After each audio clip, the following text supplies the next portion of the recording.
Baruch Hashem, today is day number 134 of our daily study of Rambam, Sefer, HaMitzvos.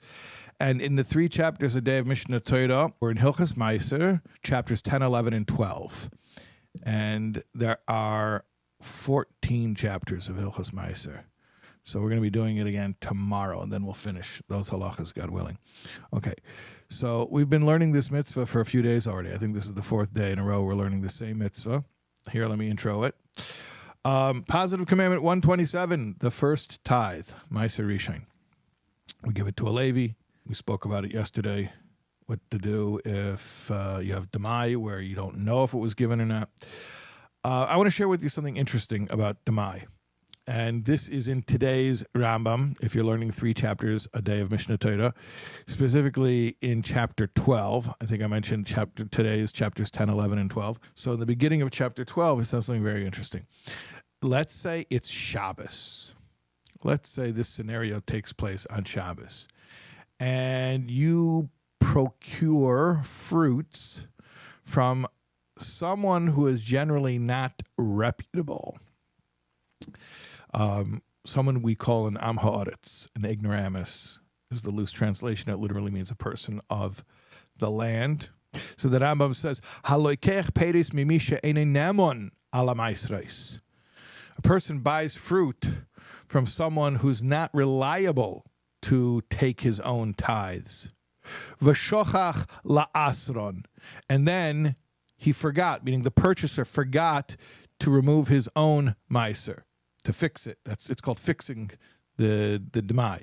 So the purchaser buys from a guy who is not reliable to take meiser. So the purchaser should have removed the meiser himself. V'nichnas Shabbos, a Yom Tov. But now it's Shabbos or it's Yom Tov. She'eni yochel aser, and now he can't separate anymore. You don't separate on Shabbos. Remember that when we were learning Hilchos Shabbos?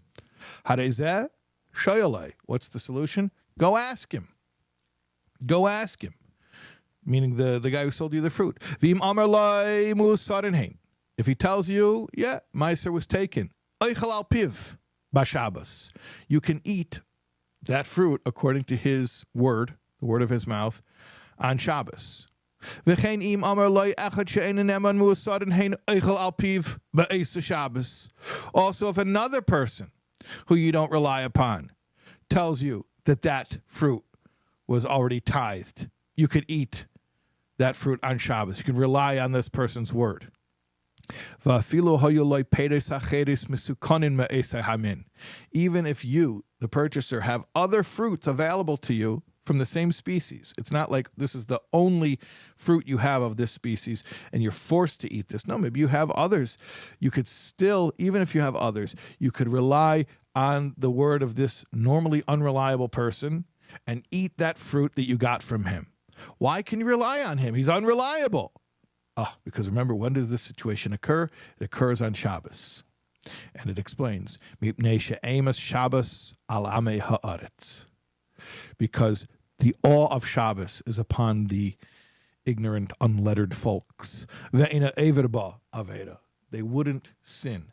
They wouldn't at least do this sin. They wouldn't lie on Shabbos. And Chassidus explains that it's not just psychologically that they take it seriously. Oh, don't lie on Shabbos. It's worse to lie on Shabbos than to lie on a Thursday. But there's something spiritual about it, that Shabbos has such a powerful energy that it influences that these people who are perhaps more coarse and rough become more refined, and they won't lie on Shabbos consequently. It's a very inspiring thought. Okay, we're going to finish Meiser tomorrow. God willing, we'll see you then.